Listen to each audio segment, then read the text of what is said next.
Very good afternoon to all. I am Ravika from SIMT Nakodar. बच्चे, हमने जो आज का टॉपिक करना है वो है अकाउंटिंग प्रोसेस। अकाउंटिंग प्रोसेस में देखो हमारे पास 7 स्टेप्स जो हैं वो आते हैं। सबसे पहला आता है identification of transaction. Identification of transaction का मतलब ये है कि आपने पहले ये पता करना है क्या ये जो ट्रांजैक्शन है ये मनी की फॉर्म में है या फिर नहीं। अगर जो आपने ये आइडेंटिफाई कर लिया कि ये जो ट्रांजैक्शन है ये मॉनिटरी है तो ही आप उसे क्या करोगे, लिखोगे। ठीक है। उसके बाद जो है आपने करना है प्रिपरेशन ऑफ डॉक्यूमेंट्स। इसमें जो है अपने डॉक्यूमेंट्स को क्या करना है कि बनाना है, ये किसके अंदर आएंगे, कौन से प्रिपेयर हमें डॉक्यूमेंट करने पड़ेंगे। उसके बाद जो है हमारे पास है recording of transaction in journal. हमने जो है ट्रांजैक्शंस को किस में लिखना है, जर्नल में करना है। ठीक है। देन उसके बाद हमने इसे पोस्ट करना है लेजर में। ठीक है। उसके बाद जो है हमने प्रिपरेशन करनी है ट्रायल बैलेंस की। नेक्स्ट पास करना है एडजस्टिंग एंट्रीज को और प्रिपरेशन करनी है फाइनल अकाउंट्स की। फाइनल अकाउंट्स को हमने फर्दर क्लासीफाई करते हैं किसके अंदर, प्रॉफिट एंड लॉस अकाउंट के अंदर, बैलेंस शीट के अंदर, फंड फ्लो स्टेटमेंट के अंदर, कैश फ्लो स्टेटमेंट के अंदर। ठीक है। प्रेपरेशन जो है फाइनल अकाउंट्स की वो क्या है, profit and loss account, balance sheet, fund flow statement, cash flow statement.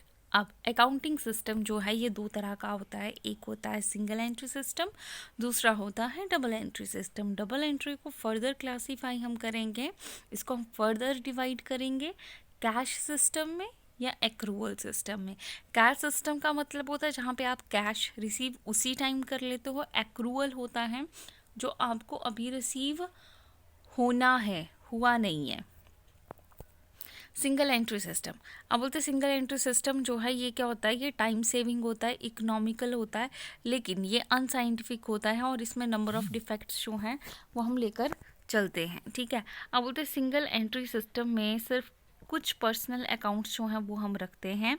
इसके अलावा एक्सपेंसेस, इनकम अकाउंट्स जो हैं वो हम टोटली क्या कर देते हैं, इग्नोर।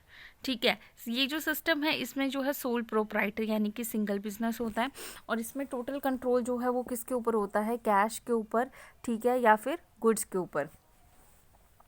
ये जो सिस्टम है ये ट्रेडर्स के द्वारा जो है यूज़ किया जाता है। डबल एंट्री सिस्टम होता है जहाँ पे हमारे को एक साइंटिफिक प्रिंसिपल्स और यूनिवर्सली जो हम बिज़नेस ऑर्गेनाइजेशंस में यूज़ करते हैं, यानी कि जब भी हमने बिज़नेस में चलना है तो हमें डबल एंट्री सिस्टम को फॉलो करना पड़ता है, इसके रूल्स या फिर प्रिंसिपल।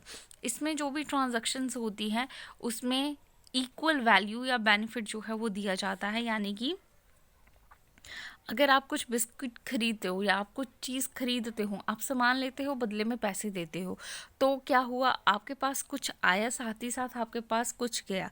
सेम जो है यानी कि इसमें दो एस्पेक्ट आ गए कि अगर आप सामान खरीद रहे हो तो आपके हाथ से पैसे जो हैं वो क्या हो रहे हैं, जा रहे हैं। यानी कि एक चीज़ आ रही है और एक चीज़ जा रही है। एक्सचेंज का मतलब होता है कि हम जो है कुछ दे रहे हैं और रिसीव कर रहे हैं और रिटर्न में जो है या अदर थिंग्स या सर्विसेज या बेनिफिट जो है वो हम देखते हैं। हर एक ट्रांजैक्शन के 2 एस्पेक्ट्स होते हैं, जैसे कि रिसीविंग या फिर गिविंग। अब बोलते हैं ये जो रिसीविंग एस्पेक्ट होता है इसको हम इनकम भी कहते हैं या हम इसको डेबिट भी कहते हैं, और ये जो है ये आउटगोइंग एस्पेक्ट होता है। ठीक है। डबल एंट्री सिस्टम में बुक्स जो हैं अकाउंट्स की वो हम मेंटेन करते हैं, या तो हम कैश बेसिस पे करते हैं या फिर हम एक्रूवल बेसिस पे करते हैं। नेक्स्ट जो है कैश सिस्टम ऑफ अकाउंटिंग। अब बोलते कैश सिस्टम में अकाउंटिंग में सिर्फ हमने क्या करना है, ये जो अकाउंटिंग एंट्रीज हैं ये हमने तभी करनी है जब हमने कैश को रिसीव किया है या फिर पे किया है। यानी कि इसमें अगर ये कैश इन्वॉल्व है तो ही हम ये सिस्टम यूज़ करेंगे। अगर इसमें कैश नहीं है तो ये इस सिस्टम हम यूज़ नहीं करेंगे। कोई भी एंट्री जो है वो तब तक ड्यू पेमेंट्स या रिसीट्स के लिए नहीं बनाई जाएगी। ठीक है। ड्यू पेमेंट्स होती हैं जो आप फ्यूचर में करोगे। ठीक है। वो आपकी अभी नहीं होंगी, वो कुछ टाइम पीरियड बाद होंगी, वो आप इसमें कोई भी एंट्री नहीं डालोगे। इसमें सिर्फ कैश इन्वॉल्व है। आपके पास कैश आ रहा है तो लिखोगे, हम उधार पे लेते हैं ना, सही कई बार चीज़ें, तो जो हमने उधार पे लिए हैं हम उसमें ये नहीं डालेंगे, ठीक है। इसमें इनकम जो है वो हमने रिसीव करनी है, और इसमें जो है पीरियड्स जो हैं या जिसके साथ हम रिलेट करते हैं हमने वही लिखने हैं जहाँ पे हमने इनकम रिसीव की है। और इसके अलावा ये जो एक्सपेंसेस होते हैं ये जो है रिस्ट्रिक्टेड होते हैं कि एक्चुअल पेमेंट क्या है जो कि हमने कैश में की है। अब करंट पीरियड में इमैटेरियल जो है या पेमेंट्स जो हैं वो हम बनाते हैं अलग अलग ईयर्स के लिए या फिर हम सब्सिक्वेंट ईयर्स के लिए। ये जो टाइप है फाइनेंशियल स्टेटमेंट की ये सुटेबल है किसके लिए, बहुत ही स्मॉल बिजनेस ऑर्गेनाइजेशंस के लिए या फिर इंडिविजुअल्स के लिए जिसमें हमने रिकॉर्ड करनी है खुद की ट्रांजैक्शन, जैसे कि प्रोफेशनल्स हैं जैसे कि डॉक्टर, लॉयर्स या चार्टर्ड अकाउंटेंट एक्सेट्रा।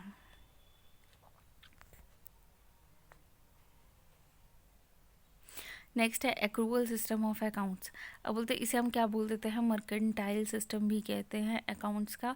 और इस सिस्टम के अंदर बिजनेस ट्रांजैक्शन जो है वो हमने रिकॉर्ड करनी है, और ये जो है क्या करते हैं प्लेस लेते हैं। इसमें हमारे पास हमने क्या करना है, कैश रिसीव या फिर पे करना है।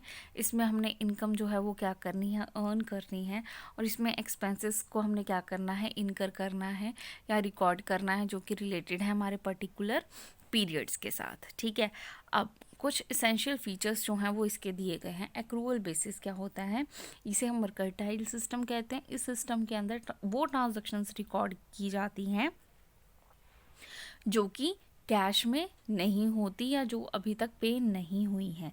इसमें हम इसे इनकम ही मान के चलते हैं, लेकिन ये अभी तक हमारा एक्सपेंसिव होता है क्योंकि हमें इसके पैसे जो हैं वो रिसीव नहीं हुए। अब इसमें कुछ इसेंशियल फीचर्स जो हैं वो एक्रूवल बेसिस के क्या आते हैं। रेवेन्यू जो है ये रिकॉग्नाइज्ड होता है और अर्नड होता है। इसमें कैश जो है वो हमने रिसीव और कई बार रिसीव किया भी होता है और कई बार नहीं भी किया होता है। कॉस्ट जो होता है वो क्या होता है, मैच होता है किसके अगेंस्ट, रेवेन्यूज़ के अगेंस्ट या बेसिस किसके ऊपर कि रेलिवेंट टाइम पीरियड क्या है या पीरियोडिक इनकम क्या है।